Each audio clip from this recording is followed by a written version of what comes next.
ಇತ್ತೀಚೆಗೆ ಒಬ್ಬ ರಾಜಕಾರಣಿಗಳ ಮೇಲೆ ಒಂದು ಆರೋಪ ಮಾಡ್ತೀರಾ, ನಟಿಯ ಮೇಲೆ ಒಂದು ಆರೋಪ ಮಾಡ್ತೀರಾ, ಅದು ತುಂಬಾ ವೈರಲ್ ಆಗುತ್ತೆ, ಬ್ಲಾಸ್ಟ್ ಆಗುತ್ತೆ, ಸಾಕಷ್ಟು ಕ್ವಶನ್ ಅನ್ನ ಹುಟ್ಟಿಸುತ್ತೆ ಸಾರ್ವಜನಿಕ ವಲಯದಲ್ಲಿ.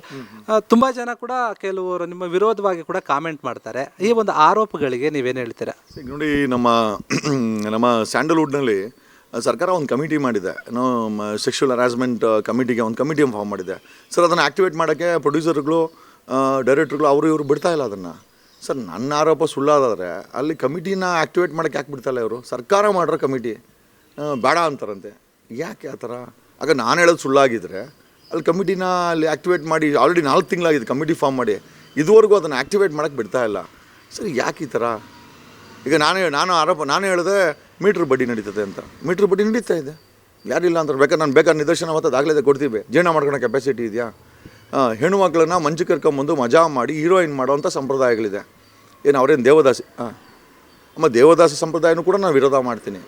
ಯಾಕಂದರೆ ಸರ್, ಬುದ್ಧಿವಂತರು ತಮ್ಮ ತೀಟೆಗಳನ್ನ ತೀಸ್ಕೊಳ್ಳಿಕ್ಕೆ ಯಾವುದೋ ಒಂದು ಸಂಪ್ರದಾಯನ ಹುಟ್ಟಿಟ್ಬಿಟ್ರೆ, ಜಸ್ಟ್ ಬಿಕಾಸ್ ನೀನು ಯಾವುದೋ BBMPನಲ್ಲಿ ಒಂದು 4 ಕಾಸು ಬರ್ತದೆ, ಒಂದು 10 ಕೋಟಿ 20 ಕೋಟಿ 100 ಕೋಟಿ ಅದನ್ನು ತೊಗೊಂಬಂದು ಸಿನಿಮಾ ಇಂಡಸ್ಟ್ರಿನಲ್ಲಿ ಮೀಟ್ರ್ ಬಡ್ಡಿ ಮಾಡ್ತೀಯ ಅಂದರೆ why should be not oppose?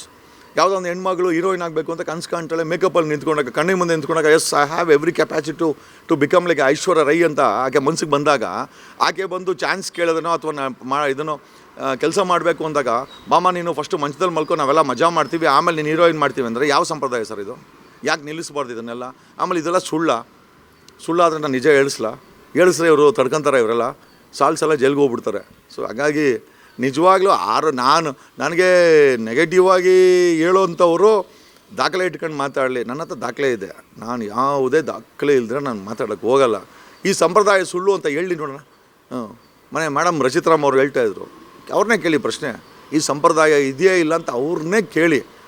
C I am not blaming everybody. ಎಲ್ಲ ಹೆಣ್ಮಕ್ಳು ಅದೇ ಥರ ಅಂತಲ್ಲ, ಕೆಲವು ಹೆಣ್ಮಕ್ಳು ಅದಕ್ಕೆಲ್ಲ ಸಿಗಾಕೊಳ್ತಾರೆ ಪಾಪ. ಅವ್ರನ್ನ ಹೆಂಗೆ ರಕ್ಷಣೆ ಮಾಡ್ತಾರೆ? ಈಗ ರಚಿತಾರಾಮ್ ಅವರು ಒಂದು ದೊಡ್ಡ ಮಟ್ಟಕ್ಕೆ ಬೆಳೆದಿದ್ದಾರೆ, ಯಾಕೆ ಆ ರಕ್ಷಣೆಗೆ ಅವರೇ ಮುಂದಾಳತ್ವ ವಹಿಸ್ಕೊಬೋದಲ್ವಾ? ಒಂದು ಸ್ಟಾರ್ ನಟಿ, ಒಂದು Royals Royce owner. Royals Royce ಅಂದರೆ ತಮಾಷೆನಾ? 10 ಕೋಟಿ 20 ಕೋಟಿ ರಾಯಲ್ಸ್ ರಾಯ್ಸ್ ತೊಗೊಳ್ಳೋವಂಥವ್ರು ತುಂಬ ದೊಡ್ಡ ಮಟ್ಟಕ್ಕೆ ಬೆಳೆದಿರೋಂಥ ನಟಿ. ಅವರು ಆ್ಯಕ್ಚುಲಿ ಈ ಒಂದು ಸಮಸ್ಯೆಗಳಿಗೆ, ಹೆಣ್ಣು ಮಕ್ಕಳಿಗಿರೋ ಸಮಸ್ಯೆಗಳಿಗೆ ಲೀಡ್ ಮಾಡಬೇಕು. She is a senior. ಸುಮ್ಮನೆ ಸ್ಟೇಟ್ಮೆಂಟ್ ಕೊಡೋದಲ್ಲ. ಸೊ ನಾನು ರಿಕ್ವೆಸ್ಟ್ ಮಾಡ್ತೀನಿ, ರಚಿತಾ ಅವರೇ ದಯಮಾಡಿ ಈ ಥರ ಒಂದು ಕಮಿಟಿ ಫಾರ್ಮ್ ಆಗಿದೆ, ಹೆಣ್ಮಕ್ಳಿಗೆ ಮಂಚದ ಈ ಸಂಪ್ರದಾಯಗಳು ಜಾಸ್ತಿ ಆಗ್ತಾ ಇದೆ. ನಿಮಗೆ ಗೊತ್ತಿರ್ಬೋದು, ಗೊತ್ತಿಲ್ಲದ್ರೂ ಇರ್ಬೋದು, ಎರಡೂ ಪಾಸಿಬಿಲಿಟೀಸ್ ಇದೆ. ಗೊತ್ತಿದೆ ಅಂತ ನಾನು ಅನ್ಕೊತೀನಿ. ದಯಮಾಡಿ ಈ ಒಂದು ಕಮಿಟಿಗೆ ಸ್ವಲ್ಪ ನೀವೇ ಶಕ್ತಿಯನ್ನು ತುಂಬಿ ಮುಂದೆ ಬರೋ ಹೆಣ್ಮಕ್ಳನ್ನು ನೀವೇ ರಕ್ಷಣೆ ಮಾಡಬೇಕು ರಚಿತಾರಾಮ್ ಅವರು ಅಂತ ನಾನು ಅವ್ರಿಗೆ ಹೇಳ್ತೀನಿ ಸರ್, ರಿಕ್ವೆಸ್ಟ್ ಮಾಡ್ತಾಯಿದ್ದೀನಿ.